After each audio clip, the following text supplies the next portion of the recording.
Um bom dia para você. Está começando o programa Entrevista Coletiva na TV Bandeirantes. O Curitiba teve um excelente desempenho este ano, mas não terminou como gostaria. Na Copa do Brasil, perdeu em casa e também perdeu para o Atlético, e com isso a vaga para a Libertadores. Nós vamos ouvir aqui o presidente do Curitiba, Wilson Ribeiro de Andrade. Obrigado, presidente, pela presença com a gente aqui. Bom dia, é um prazer estar aqui.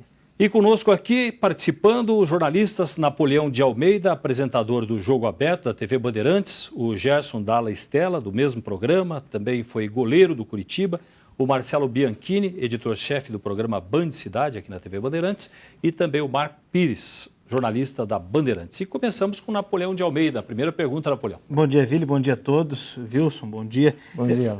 Wilson, dentro de um processo de gestão que vem desde o início de 2010, com tudo que aconteceu em 2009, e já um planejamento que certamente vocês fizeram a avaliação para o ano de 2012. Diante do que o Vili também apresentou o quadro no começo, um ano positivo de 2011 para o Curitiba, porém com aquele gostinho de quase. Que avaliação vocês fizeram de 2011, do que deve ser repetido e do que não deve ser repetido, para que 2011, quem sabe, não acabe no quase e se repita o que houve de bom? Bom, na realidade, Napoleão, o que aconteceu em 2011 superou a expectativa. Por uma razão muito simples. Nós tínhamos um planejamento para disputar a Libertadores somente em 2013. O nosso grande objetivo era equilibrar as finanças do clube, reestruturar o clube, profissionalizar o clube e buscar, pelo menos, se manter na primeira divisão o ano de 2011. Nós, na realidade, tivemos um desempenho extraordinário em 2011, porque fomos bicampeões paranaenses invictos. Tivemos 29 partidas sem perder, e dessas 29, 24 vitórias consecutivas, o que nos deu o recorde mundial de vitórias consecutivas, como o time maior ganhador do mundo. Chegamos à final da Copa do Brasil e perdemos pelo regulamento, porque perdemos 1-0 no Rio de Janeiro e ganhamos em casa 3-2. Né? E o Campeonato Brasileiro chegamos em oitavo, sendo o 14º orçamento do futebol brasileiro entre os 20 que disputaram. Então eu diria, e chegando na última partida ainda disputando a possibilidade de ir para a Libertadores.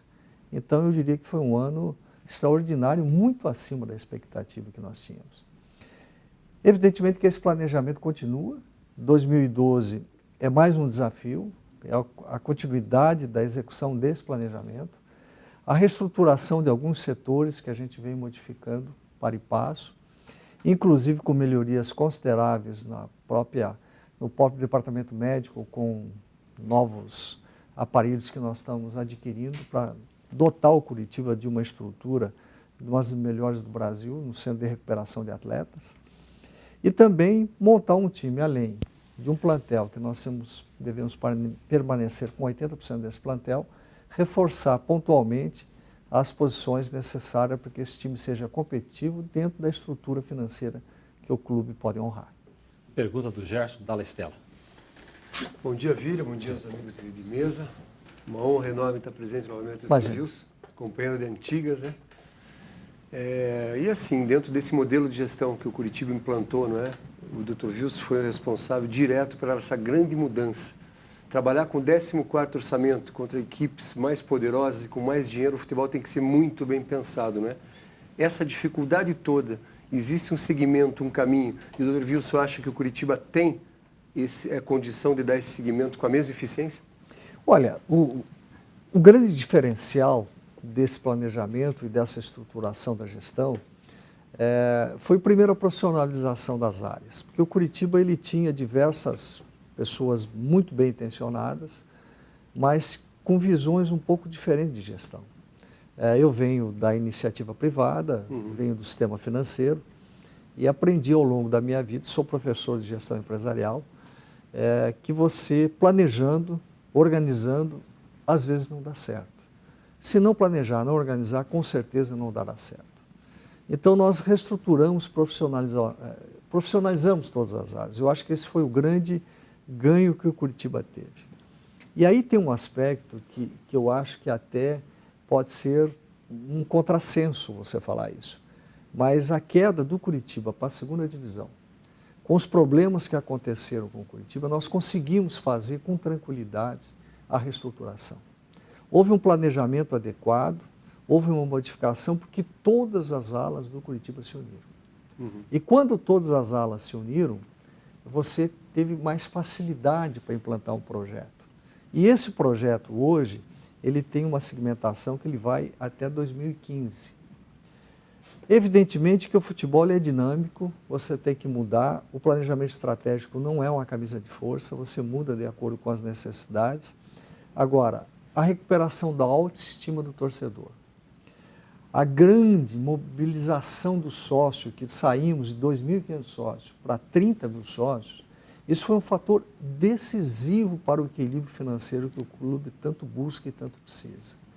Então eu diria que a autoestima do torcedor, a profissionalização, o planejamento e a confiança do torcedor se associando ao clube foram fatores fundamentais que nos ajudarão muito na continuidade desse projeto. Lembra muito, né, doutor Wilson, essa transição que teve no meio empresarial de empresas familiares para empresas profissionais com gestão profissional, não é?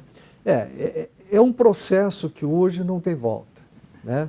O mercado vive situações interessantes, o mercado brasileiro hoje vive um momento diferenciado, porque os jogadores da Europa querem voltar ao Brasil, e não é porque amam profundamente o Brasil, é que o Brasil hoje tem uma estrutura com a Copa 2014 que oferece condições para esses profissionais. Primeiro, tem o sentimento de voltar à sua pátria. Segundo, estar junto com seus familiares. E terceiro, porque hoje o Brasil compete com qualquer time no mundo. Ô Wilson, só para a gente não sair do assunto gestão, no início dos anos 2000 o Atlético teve um momento auspicioso também com chegada em títulos nacionais, decisões, enfim. Agora o Curitiba se projetou em 2011 da mesma forma e também com um projeto de gestão. Existe como a gente despersonalizar esse momento da gestão? Porque por exemplo, se é que no Curitiba você encontrou já um projeto pronto ou não, porque por exemplo, que os clubes, eles não têm uma, digamos assim, uma sequência de você, eu sou da oposição ou da situação, mas assumo o clube e ele está planejado. A grande mudança que deve acontecer, primeiro, as pessoas não são mais importantes que a instituição. Há um equívoco muito grande como quando se coloca o nome da pessoa acima da instituição.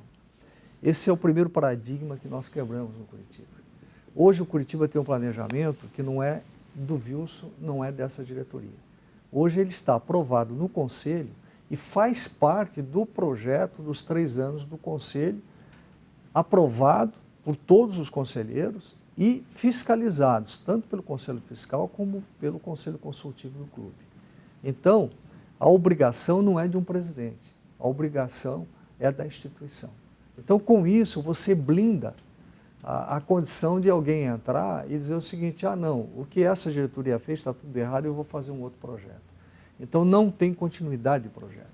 E esse é um problema muito sério nos clubes. Quando há um problema ideológico, onde se esquece o conceito de planejamento, levando esse conceito para a pessoa e não para a instituição, esse é o grande erro dos times de futebol.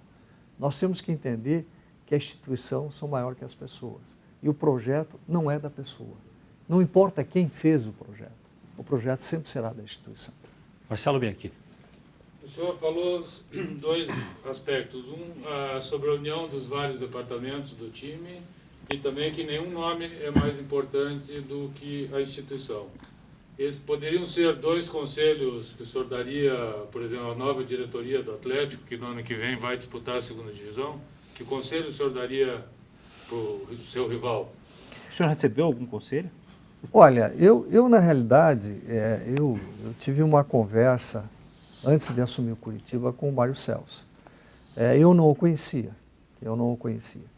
E almoçamos juntos, ele foi muito pronto para conversar comigo a respeito das dificuldades que ele enfrentou como presidente do Atlético.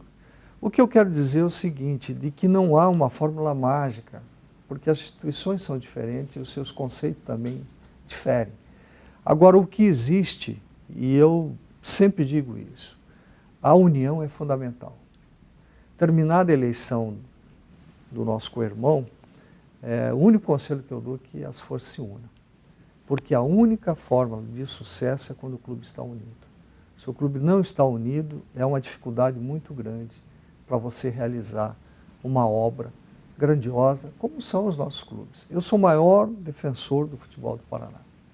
Eu tenho um conceito de que, e fiquei muito feliz com a volta do Londrina, como eu gostaria que o Maringá voltasse forte, porque as nossas instituições precisam se fortalecer.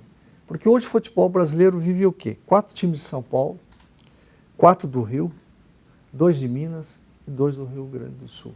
E para esses conceitos jornalísticos, o resto é o resto. Então nós precisamos mudar isso. E como muda esse patamar? Através de um trabalho intenso de marketing, um trabalho de melhoria de receita e títulos. Se você não ganha títulos, é muito, ou pelo menos que você esteja disputando títulos. Então, se o conselho é bom, a gente não dava, a gente vendia, mas na realidade eu acho que o Atlético está bem estruturado. Ele tem condições de dar a volta por cima, não tenho dúvida disso, porque é um grande clube também. Agora, se a instituição Atlético não se unir, as dificuldades serão muitas. Pergunta Marcos Pires. Presidente, você falou há pouco aqui que Curitiba saiu de 2.500 sócios para 3.000 sócios. 30 mil sócios, perdão. É cada vez mais comum, cada vez mais notório que o sócio torcedor é grande parte da renda do clube. E vocês anunciaram um aumento de 20% na mensalidade do sócio. Baseado em qual cálculo aí que vocês, acima da inflação, inclusive? Quanto acima da inflação? Não, 20% é o aumento da mensalidade. Não, mas quanto acima? Não saberia te responder agora. Pois é, eu posso te responder, foi 2% acima da inflação. A inflação foi 18,20%. O menor ingresso do Curitiba custa R$ 60 por mês. Isso representa, em média, 3 jogos, R$ 20 por mês. Se você for a um cinema, tomar uma Coca-Cola e comer uma pipoca, você gasta mais de 50 por um filme de 2 horas. Então o futebol ainda, hoje, é um dos produtos mais baratos. Porque na realidade você sócio torcedor, você pagando R$ 60, porque esse é o preço da arquibancada, você pode assistir 3 jogos e você paga R$ 20 cada jogo. Qual seria o preço ideal? Olha, o preço ideal é aquilo que o torcedor, evidentemente, pode pagar. Então, você tem que fazer pesquisa, tem que avaliar. Agora, só para você ter uma ideia, o nosso orçamento é o 14º dos 20 maiores clubes do futebol brasileiro. Quanto o orçamento do Curitiba de 2012 é 72 milhões, eu tive uma reunião com o presidente do Corinthians, o orçamento deles é 350 milhões. O time do Grêmio, o orçamento deles, eu tive hoje de manhã com o presidente do Grêmio, que chegou aqui a Curitiba, e é meu amigo pessoal, o orçamento deles é 220 milhões. Então, se o nosso futebol não buscar receita, não tiver rendas que deem suporte, nós sempre vamos ser coadjuvantes. Então, nós temos que trazer receita para preservar talento, investir nas categorias de base e investir na estrutura dos nossos times. Eu acho que essa é a solução. Está na hora do nosso intervalo. Vamos ao nosso intervalo no Entrevista Coletiva e já voltamos continuando a nossa conversa com o presidente do Curitiba.